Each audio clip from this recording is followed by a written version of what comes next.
muito. Igor, em 89, quando eu fui lançado candidato a presidente, eu achava que era uma brincadeira dos meus amigos. Falava, pô, como é que eu vou ser candidato a presidente com o Brizola disputando, com o Ulisses Guimarães disputando, com o Maluf disputando, com a Fife disputando, com o Mário Cova disputando, com o vice-presidente da República disputando. Sabe, eu fiquei pensando, esse pessoal é louco de me indicar candidato a presidente da República. Você acredita? Eu fui segundo colocado. Então o PT foi o segundo em 89, o segundo em 94, o segundo em 98, o primeiro em 2002, o primeiro em 2006, o primeiro em 2010, o primeiro em 2014 e o segundo em 2018. E agora estamos em primeiro outra vez. Então o PT é muito grande. Sempre muito grande. O PT é muito grande.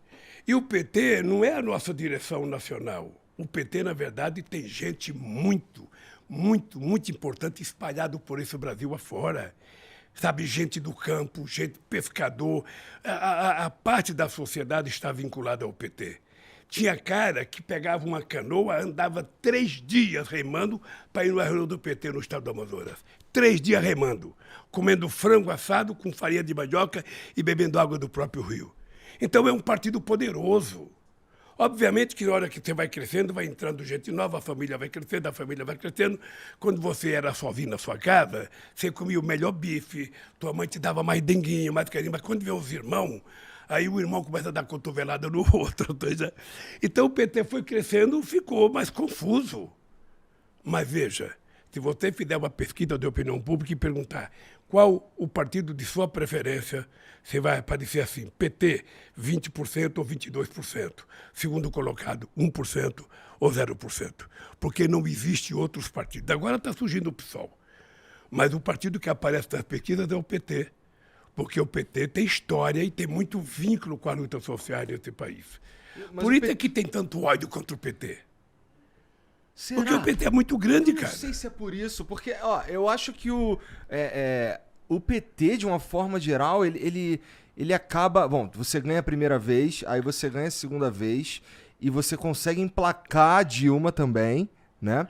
Então, cara, eu não sei, acho que parece que o PT meio que... Porra, eu sou PT, eu sou foda, entendeu? Não. Eu vou entrar... sei lá, eu sou... Foi uma parada que eu acho que tem a ver, talvez, com o que o Brown falou naquele comício. Pô, tem que voltar pra base. Tem que falar com os caras que tá aqui no Capão Redondo e o caralho. Obviamente que isso aconteceu. O partido cresceu e o partido se afastou da sua base originária, também porque a base operária que criou o PT ela já não existe mais como existia nos anos 80. Uhum.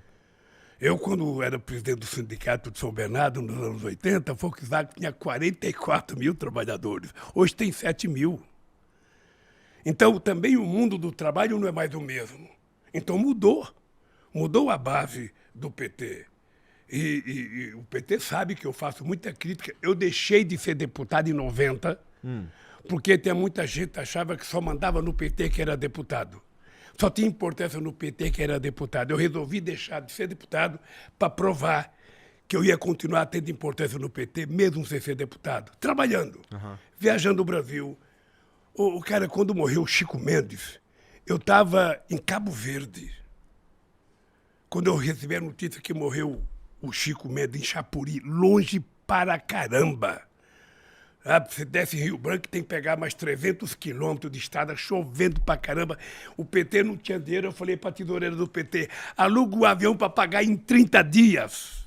Sabe? Porque aí eu ia atrás de arrumar dinheiro. Pegamos um avião, fomos para lá, para ficar 1 hora no enterro, e ficamos lá no enterro, fiz um discursinho pro Chico Mendes e voltei. Quem é que faz isso? Ninguém faz isso, cara, só quem tem muito vínculo, só quem tem muita relação. E o PT construiu isso. Obviamente que você olha o PT, tem gente mais sofisticada, tem gente que já não é mais operário, tem gente que não é mais da base. E eu concordei com o discurso do Mano Brown. Eu acho que o PT não pode abandonar a periferia. Sabe? O PT não pode, os deputados do PT precisam frequentar, precisam visitar, precisam estar do lado, precisam apoiar. Sabe? Porque senão não há razão da gente existir. Para ser igual aos outros, não precisa a gente existir. Eu concordo, eu acho que esse era o ponto, na verdade, que ele estava tentando levantar. Sei lá, não sou Mano Brown, mas eu imagino que tenha sido alguma coisa nesse sentido. E, cara, a gente estava falando antes sobre a raiva que as pessoas sentem do PT e tal, e a gente começou a falar sobre isso. E, pô, é que assim, a gente também observou, especialmente nas eleições de 2018, aí um sentimento antipetista muito acentuado e tal, que, pô, querendo ou não, aconteceram por causa de todos os escândalos de corrupção e tudo mais. E dá uma manchada ali, até porque tinha muita gente, eu lembro de cientistas políticos e jornalistas falando na época assim, pô, o PT não admite, pô, o PT não faz o meia-culpa, puta, o PT não tá, cara, ele entrou numa vibe de, porra, eu sou PT e acabou e tal. É fantasticamente engraçado como as pessoas vivem pedindo pro PT fazer autocrítica. Autocrítica. Veja, se eu fizer autocrítica todo dia, eu não preciso de oposição. A oposição é que tem que me criticar. Por que eu mesmo tenho que me criticar? O problema é o seguinte. Ô Igor, presta atenção numa coisa. Você acha que a elite brasileira engoliu de graça o PT fazer uma lei que registrar empregada doméstica em carteira, jornada de trabalho, direito de férias, descanso semanal? Você acha que a direita aceitou pacificamente isso? Uma sociedade que é escravista? Você acha que eles aceitaram com muita tranquilidade o fato da gente fazer com que as pessoas pobres da periferia chegassem a fazer universidade? Que filho de empregada doméstica virasse médico, virasse engenheiro, virasse diplomata, virasse advogado? Quando nós criamos o ProUni e o FIES, a gente permitiu, nós saímos de 3,5 milhões de estudantes na universidade para 8,5 milhões, cara. E a gente tem mercado para essa galera? É lógico que vai ter mercado. Esse é um processo, na medida que a gente vai formando mão de obra mais qualificada, essa gente vai trabalhando, vai melhorando a capacidade de produção no Brasil, vai ficando mais importante as coisas que nós produzimos, a gente vai ganhar novos mercados e a gente vai ser competitivo. E mais ainda, a gente começa a exportar inteligência, conhecimento. Não tem que exportar só soja ou minério de ferro. A gente vai exportar conhecimento, como faz o Japão, como faz a China, como faz os Estados Unidos, como faz a Coreia. É que a gente tem um monte de gente que é formada, a gente tem um quarto dos dentistas do mundo. O problema, sabe o que é, Igor? O problema é que no Brasil nunca se levou a sério as camadas de baixo chegar à universidade. Eu vou te dar um dado para você registrar, que eu falo sempre. Eu me formei pelo ProUni. Eu vou te dar um dado. O Peru foi descoberto em 1492, quando Colombo chegou aqui. Em 1554, o Peru já tinha sua primeira universidade. O Brasil foi descoberto 8 anos depois. A primeira universidade brasileira foi em 1920, ou seja, nós demoramos 420 anos para fazer a primeira universidade. Por quê?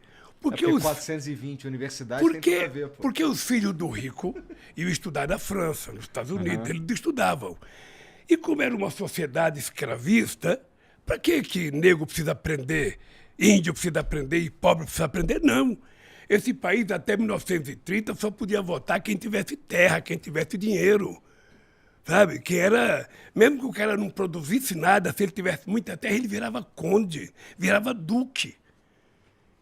E a gente não tinha. O analfabeto só foi começar a votar no Brasil na Constituição de 88. Ora, o cara sabe trabalhar, o cara sabe fazer pão, o cara sabe fazer um monte de coisa. Por que ele não pode saber votar? Por que ele era proibido de votar? Não, mas aí então tem muita coisa errada na nossa história. Você veja o atraso em que a gente está submetido. O Brasil foi o último país do mundo a fazer a independência, o último a abolir a escravidão, o último a dar voto para a mulher. Você percebe que há uma... Eu tenho um amigo meu que é jornalista e ele tem um sítio em Porangaba. Porangaba é indo para Sorocaba. Quando esse cara resolveu dar 13º salário para o funcionário dele, o restante dos sitiantes se rebelaram. Cara, como é que você vai dar 13º, vai dar férias? Sabe? Todo mundo vai querer. Ele arrumou inimigo por conta disso. Agora você imagina a gente colocar os pobres para ir para o aeroporto de Congonhas viajar de avião. O Guarulhos. O que a classe média alta falava? Pô, esses caras, o aeroporto está virando uma rodoviária. Está cheio de pobre que não sabia nem sentar no avião. O que nós fizemos foi o seguinte: nós fizemos a maior política de inclusão social que esse país já conheceu desde que foi descoberto. E na prática, por que eles conseguiam pegar o avião? O que mudou?